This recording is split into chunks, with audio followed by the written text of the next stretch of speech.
Hello CFI sweethearts, welcome to episode 3 of our CFI podcast with me, your host Maximiliana and Tracy. Tracy, how are you today? I'm feeling very excited to talk about new topics, so I can't wait. Let's start, guys. Today we are going to discuss about people pleasing. Yes, you heard me right.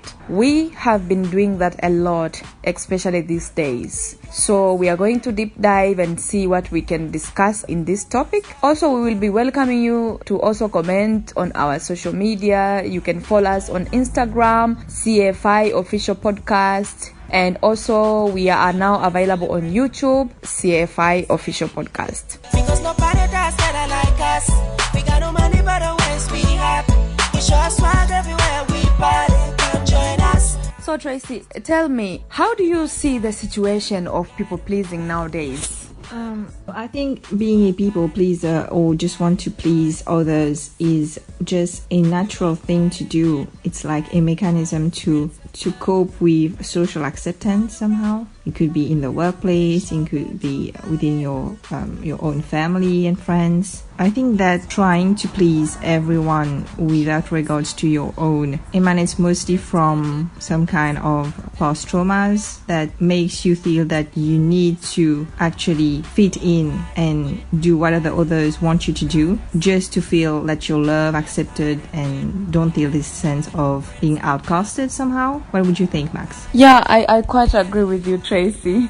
And you know, when you were speaking, I was just thinking about one thing here. You mentioned that sometimes it's all about looking for social acceptance, and also you mentioned the issue of fitting in. I'm just wondering though, is fitting in a bad thing? Because, for example, assuming that you have joined a new office, you have joined a new family, for example, you got married and you've joined a new family, so you are trying to fit in that particular environment. Is it bad to do so? I'm asking that because nowadays everything has become negative almost. For example, seeking validation is also one of the things that is also negative. And so I also think to myself, if I'm doing something right and I am trying my level best, live life accordingly.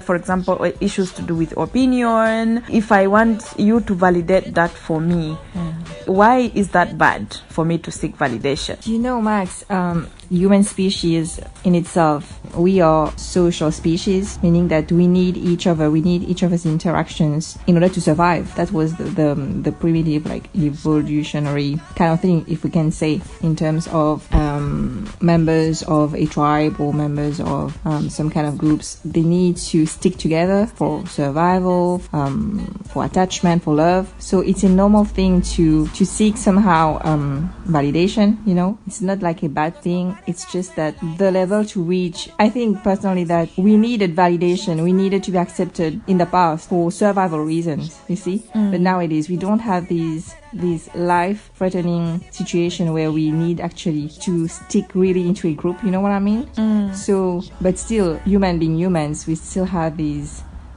program into us that we need acceptance, we need to be socially fitted. We do still need to be socially fitted, of course, because we do need each other still for a lot of other reasons. I mean, the level to which we are doing it may not be healthy for us. Okay. Yeah. Can you please elaborate more? Do you have an example of the level that I can seek validation and it becomes bad for my health, my mental health in particular? I think that validation becomes actually a threat to your mental health when you feel that whenever you're saying yes to somebody or something that you don't really want to do, deep inside in your gut feelings you don't want to do, you just feel bad about it but you're still doing it. I think that's the feeling that tells you no, you should not be doing it but you're still doing it. So why? So just question yourself whenever you're feeling that way. So this is the trigger thing that will tell you, hey, so that's when you have to question us and say, no, you don't have to do that just because you need to feel accepted. You explained very well. So are you a people pleaser in that manner?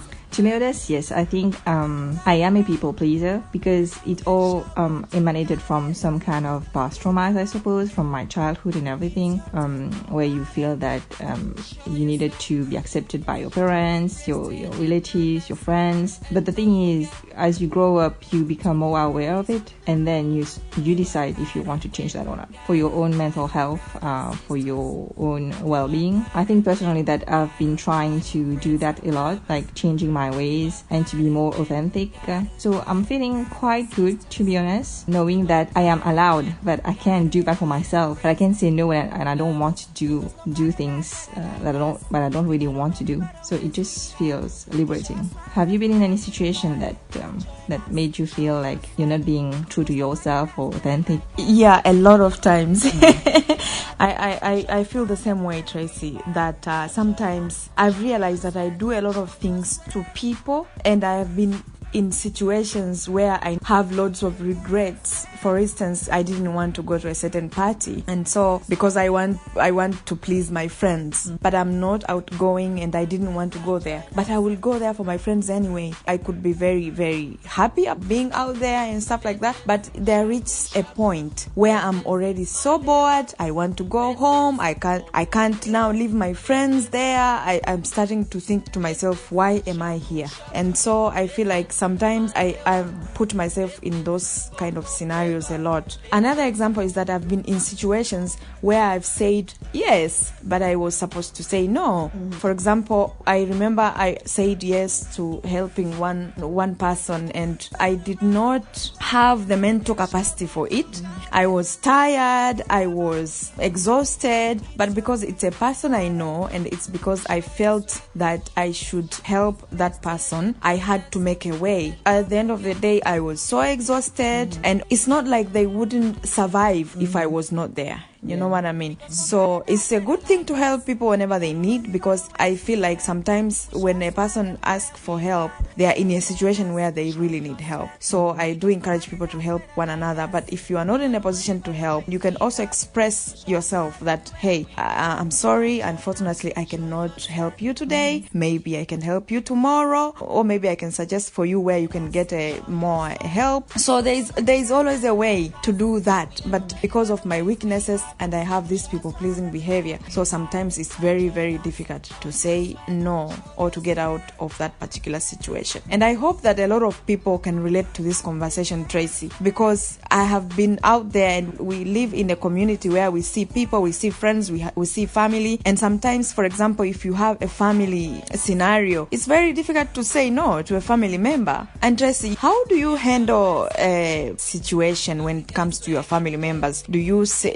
How do you set boundaries? Is it even possible to set boundaries with family members? I think that you definitely can. It's just a matter of you taking the initiative to actually free yourself from the pressure and just be your true self somehow with your family, and just be honest on things. I think it's important to realize that since it's your family, they're not going to reject you. So that comes from this fear of rejection, of family rejection. That's why you can't say no to your family. But at some point you have to realize that saying no is beneficial to both of you. So just imagine yourself telling your sister, for instance, no about something that you can't do for her, okay? But at the same time, you have to be honest with your family members about how you feel about certain stuffs, although they might not right away understand why you are refusing to help out on something or anything. But at the end of the day, they love you, and whatever you choose to do, okay, they're still gonna be around. So that's why you have to keep in mind. Not being honest on stuff that you don't want to do just brings you down, and it just also builds up some kind of how do you say that, maybe resentment, if I can say, towards your family members, you know. Yeah, Tracy, you write something very important. When we are talking about family members, though, I do believe personally that I have moral obligation towards my family members and my sisters in particular. And so I will make a way, even if it consumes me to a certain extent. But I do feel like I have a moral obligation to help them in a way that I would wish for them to do the same to me. Like, so this particular topic is actually very difficult, because making boundaries is very important, but establishing that with family members, the ones that you love so much, and is actually very, very difficult, because I wouldn't want to be in a situation where my family members cannot help me. You know, I might not be right thinking this way, but it's just a natural thing for me to think. If you are my parent, if you are my sister, if you are my brother, I feel like you need to give me a hand. So when we establish boundaries like that, we also have to keep in mind that we are expected a little bit more just because we are family. I'm not sure whether having this kind of expectation is relevant, and it might not be realistic, but to me, I'm okay helping out. But I'm trying to manage these kind of situations in terms of, as you said, Tracy, being so honest with yourself. So in a situation where I cannot, I am really trying to be very, very honest. I'm like, I cannot help you with this time, or I can't do this thing for now. Perhaps it's very difficult for us to change, but management is very important, and it's something that I'm really trying to learn. Managing my people-pleasing behavior, trying to get out of it once and for all. But now I'm in a stage where I'm learning how to manage this kind of feeling and this kind of behavior, because they are not healthy. Tracy, how are you trying to advise people to get out